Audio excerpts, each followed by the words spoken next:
This episode of Hacking Your Leadership is brought to you by the Top 1% podcast. If you feel like you're struggling, worrying, overindulging, overmedicating, and underperforming in both business and in life, move out of that survival mode and into a life of limitless potential. Subscribe to the Top 1% podcast, hosted by Dr. Trevor Blattner. When Trevor reached out and wanted to be a sponsor of our show, I told him we'd never partnered with a sponsor before, and that I wouldn't feel comfortable asking our listeners to give him a shot until I was able to spend some time talking with him over the phone and listening to a few episodes of his show. He almost immediately sent me an invite to chat, and we were able to talk about podcasting, but also about shared values. He's the real deal, and he has some genuine desire to help others unlock these things that we all have inside us, but that many of us are just unable to harness. His guests include some pretty well-known names in fields like sports psychology, human potential, and leadership. I've listened to almost 20 episodes so far, and I keep finding value in every one I try. So after you finish this episode of Hacking Your Leadership, search for the Top 1% podcast and give it a listen. You'll be glad you did. No role plays, just real. Chris and Lorenzo share 4 decades of combined experience to help you become a more effective leader. We've never really, as a workforce, spent a lot of time on making sure we're developing good leaders. We'll be able to share stories, experience, mistakes, failures, successes. This is Hacking Your Leadership. Welcome to Hacking Your Leadership. I'm Chris. And I'm Lorenzo. And Lorenzo, on this episode, I want to talk about burnout. Okay. But before we do, I want to address something that has never happened before in the history of Hacking Your Leadership. We are recording this episode in the same room, 5 feet from each other. It is kind of weird not doing this over the internet and via video chat. It is. Yeah. It is. I had to put clothes on. Both of us. No, this is cool. I mean, I took my family to Orlando to go to Walt Disney World for a few days, and we decided why not record an episode of Hacking Your Leadership while I was out here. And for those of you who didn't know this already, every episode of Hacking Your Leadership up before this one, all 170 something of them, Lorenzo has recorded his audio in Orlando, and I've recorded mine just outside of Los Angeles, and then we just put them together, and it sounds like we're in the same room, but we are not. But this time, for the first time, we are in the same room. Yes, we are. Welcome to Studio O. Studio O. Studio O. So let's talk about this burnout, man. All right. So I saw an article in USA Today a few days ago that was a little clickbaity, but I wanted to click on it and read what it was. And the title of the article was, "Burnout is officially a medical condition, according to the World Health Organization." So my first thought was, my initial reaction before reading the article at all was, wait a minute. So you're unhappy at your job, and now you want someone to diagnose you with a problem as opposed to just like finding a different job? Yeah. Yeah. So, but I read the article, and it started to list off some symptoms of what they consider burnout and how it differentiates burnout from just regular stress, work stress. And so I want to read you the 3 symptoms that, according to the World Health Organization, are guidelines for determining whether a person is just stressed out about work or whether they're burning out. And I want to know your thoughts about it, okay? You got it. So the first one is feelings of energy depletion or exhaustion. Okay? The second one is reduced professional efficacy. And the third one is increased mental distance from one's job or feelings of negativism or cynicism related to one's job. And so the question I have for you is, have you ever worked at a job where you felt any of these, and did you consider yourself burnt out? It depends on the day of the week, probably, with any job. I mean, honestly, like you're gonna have a lot of really good days, especially if you're in a career or in a job that you really just enjoy the work, right? So I think we talk a lot about leadership on here. We talk about a lot of times retail leadership, and you actually have to have a certain kind of attraction or feeling of wanting to work with people and all that comes along with that. So like it's silly to me when I hear a lot of times, specifically retail leaders be like, "Oh my God, I can't believe this crazy person did this," or "Can you believe this?" and it's stressing me out. And it's kind of like, well, what did you sign up for? Like, what did you think this was going to be? Sure. Like you're dealing with people on a daily basis, your team, small team, big team, you're dealing with the general public if it's a retailer and people are shopping. So like you're just going to get these days and times when you're going to feel any one of those 3 things. Have I felt, more tired? Have I felt more like I need a break? I need a vacation? Yeah, absolutely. And so like, I guess if you want to technically call that burnout, sure. But at the end of the day, I think what you said to start off the show, which is if you're just not getting energy from this job, if you're not getting any joy at all, if you're not finding the milestones of things that you're doing that you're really liking or you're being happy with, then what are you doing in that job? And I don't think that being like, so you get diagnosed for burnout, and then what? What do they do for you? You're exactly right. Yeah. What do They you tell do? you don't go to work. Right. Well, I mean, I guess if it's a diagnosable medical condition, I guess what it means is that you should be able to go on medical leave for that. It becomes people go on medical leave for cancer and for a lot of very serious medical conditions. If burnout is now considered to be on par with that, does that mean that people can go on medical leave because they just feel tired and cynical about their job? Yeah. Well, I mean, I guess if you don't want to be at work, then just quit. Like I don't understand. I guess it's just foreign to me to think like it would be something like the job doesn't change. Like it's not like you go away from the job under burnout, you get some type of medical help, and then when you come back, the job's completely different now. Like it's all the same stuff. So really what I believe is that the work that you would do to get into a better place is actually more about you getting yourself in a better place than it is the job, because that doesn't change. If you work at the mall, like you're still going back to the mall when you're not on leave anymore. Right. Like it doesn't change at all. Right. So when you say get yourself to a better place, you mean maybe not just mentally, you mean physically. You might have to go to a different place. Literally. Literally a different place. Even if it's the door's next to mine. Like you may have to go there now going forward. But I'm just gonna throw it out there. If you just make that subtle of a change, then I'm gonna say it's probably similar work. It's probably the same things that may drive you crazy in one place when the industries and when the jobs are that close. So I think it's silly that we would define that as a medical thing. I understand it in concept and theory, and I've felt that way myself about certain jobs at certain times in my career. But to take a medical diagnosis, that I don't understand, because I guess like, what do you do to either reduce it or cure it? Sure. And I think that's not going to be any type of work that has to do with the actual job. Would be my guess. Right. Well, I mean, it makes sense that if it's like, let's take something more serious. Let's say somebody gets diagnosed with cancer. Sure. Okay. And they're a smoker. All right. So the doctor says, well, we have to cure the cancer. So let's say they're able to do that. You're able to take a leave of work, you get cured of the cancer, and then you start smoking again. Or right, Yeah, so right. So the whole idea of you change the things about your life that led to the problem is the part that is not addressed with this. Right. So taking a leave of work because you feel burnt out might help for that time you're not working, but it's just going to come right back again unless you actually take long-term steps to change the situation that you're in. I want to talk about two of these three symptoms because I think we really have to separate the two. The first one of feelings of energy depletion or exhaustion, I have felt that before in jobs that I truly loved going to.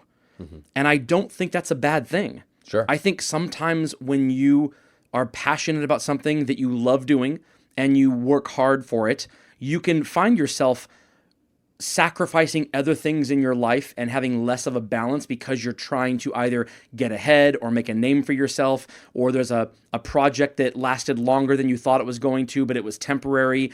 And at the end of it, you feel like you're exhausted and you feel like you just need a break, you need a vacation, but you're not thinking about quitting. You're not thinking that you don't want to go back. It's just, I need to change a pace for a minute, or I need to go to Cancun for a week, or whatever it is. The last one, where it talks about increased mental distance from a job or feelings of negativism or cynicism related to one's job. To me, that's a very, very big difference, because I have worked at jobs where I've been completely exhausted, but I did not feel any cynicism or negativism or distance from the job. I felt very connected to it and very positive about it. It was just really exhausting me because of the work I was doing at the time. And I look back on those, and maybe it's hard to do it when you're in the moment. It's just hard to feel anything but exhausted. But I can look back on those times of my career as some of the best times of my career. You don't remember the individual elements that exhausted you. You remember the whole of what it did for you in terms of a career stepping stone, or making it opening up doors or windows to better and bigger positions or more responsibility. That's kind of what I look back on those times as. But if I nitpick it, it was exhausting, hard work. And so I want to make sure we separate those two, because they aren't necessarily, just because you feel really tired and exhausted and that you need a break, it doesn't mean that that's not the right job for you. Yeah. Well, it's funny because as you were talking through that, I think many times the same people that would potentially say, I'm burned out, or this is exhausting, or like I'm just overwhelmed, the whole deal, will also in the next sentence tell you, I need a break so that I can go and do my own thing. I want to be an entrepreneur. I want to be a creative. I want to Yes. go and do this. And it's like, well, what do you think that actually is? Like if you think that coming to a job every day where you're paid to show up and then expected to do something is like, if that's stressing you out, what happens when you have to pay your bills? Now, Right. that's given that you don't live at home with your mom, but like you actually have responsibilities and bills and things that you've got to get done. What happens now all of a sudden when your art or your hustle or your business is the prime thing that drives your income to then take care of those other responsibilities out there that result in not great things if you don't pay your bills and that type of thing as well. So I think that to me is a little bit of a thing that I see that is somewhat silly. Well, I think it depends on what your DNA is. You know, if your DNA is such that you would rather, I mean, I'll quote, I'll butcher it, but I'm gonna pull something right from Gary Vaynerchuk here. If your DNA is such that you would rather eat dog food on a friend's futon in a basement for 3 years than ever than ever sign up to have another company pay you a wage for something, if that's just so much a part of you, then obviously that sleeping on the friend's futon in a basement will not burn you out as fast as working for another company. But that just has to do with self-awareness. Do you know what drives you? Do you know what you're passionate about and what you need to be doing? And if it's just that you don't want to do what you're doing, but you don't know what it is you want to do, then that's when you start to like run away from something as opposed to running towards something. And so I think it's really important for people who find themselves in a situation where they feel like they're burning out, or they think that they're burning out on their job, to not run away from the job. Find something to run towards, because it will be a very quick litmus test for whether or not that's the right thing for you. Because if you can't find something that you're running towards, then all you're doing is trying to run away from the job that you're doing, and you're going to have the exact same cycle again in 6 months or a year, burned out again, because you really don't know what you want to do. Yeah, no, another thing that you talked about earlier that I appreciated was the idea of like being exhausted but at the same time loving what you're doing. You know what I mean? And I know you and I shared that experience for a while, right? Working with a team, working on something together on a project that was exhausted. And like it was tough. It was a lot of hours. Yep. It was a lot of commitment, dedication. There were 100-hour weeks. 100-hour weeks. Yes. Like no BS. Sleeping in the office. Yes. Right? To get work done.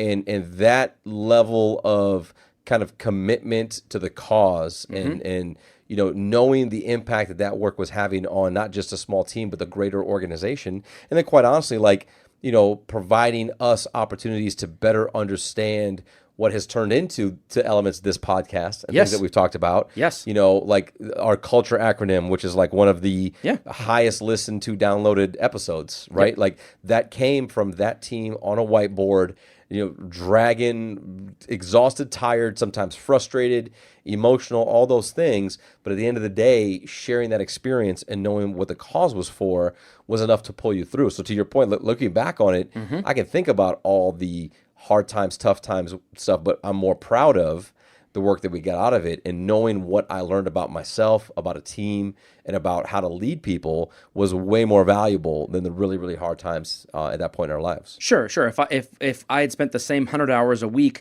making telemarketing phone calls because I had to make the bills paid, and it wasn't work I was proud of or driven by or anything, I wouldn't look fondly upon it. In hindsight, I wouldn't talk about it and wear it like a badge of honor that look what I did or look what I put the work in. You know, this isn't supposed to be I put in 100 hours a week. Why can't you? This is nothing to do with that. I didn't have to do that. It was a decision I made because the work was so important. And same for you. The work was so important, and we couldn't see ourselves doing anything other than that. Now, we weren't married. We didn't have kids either, so it was a lot easier to kind of make those separations at the time. And I think that's in everybody's career. You have to. I've always believed that if you put the hard work in earlier, it allows for you to make the call on what type of balance you want. Whereas if you don't put that hard work in at the beginning, and you instead kind of want the work-life balance to be better when you are 18 to 25, you're probably not going to have as much opportunity to dictate your work-life balance in your 40s and in your 50s. But either way, the point is that I look fondly upon it because it was work that I thought was really, really great work. And I still see the positive impacts of that work today. in the lives of people that we worked alongside and in my own life. Yeah. The other thing to keep in mind as well, we were both salaried at that point. That's true. Oh, that's right. Yeah. Yeah. It wasn't 100-hour work week and a whole lot of overtime. No, it was no overtime. Yeah, right. No That's overtime. correct. So, but you're right. It was a choice, right? It was a choice that we made to do the work that we wanted to get done. But I think it speaks to something like this, where it's like, look, you're gonna, and I tell my team all the time, you're gonna have good days, you're gonna have bad days, right? You're gonna have great customers you work with, you're gonna have ones that you're like, why can't this end faster? You're gonna have leaders that will be helpful, supportive, engaging. You'll have leaders that have bad days and make bad decisions. Like that's all a part of what we do every single day. And you can't linger on some of those negative parts for too long, because if you are, then it's probably not the right environment, the right job, the right industry for you, if you can't see the positive that really oversees all of that. It's funny because it's when you always look backwards when I ask people about certain things, they remember the extremes. Of course. Right? It's Yes. always like, remember those 3 customers, last December, and it was, remember, and it's like, yeah, but you helped 1,000, right? Right. You don't remember that. You helped 1,000 customers, Right. and those 3 are the ones you want to talk about. Right. So like, we tend to make those 3 feel like that's what you do all day long, when there's so many other great things that are happening. So I think it's, it definitely to me is somewhat ridiculous that this would be instituted as a medical thing. Yeah. I think by all means, there are people that through psychological, mental, there are elements at play here that these things make them feel a certain way, not necessarily because of a job. Like, it's not that they're whining about stuff, but they actually have things they have to work on and work through, and certain jobs and certain situations can make that worse.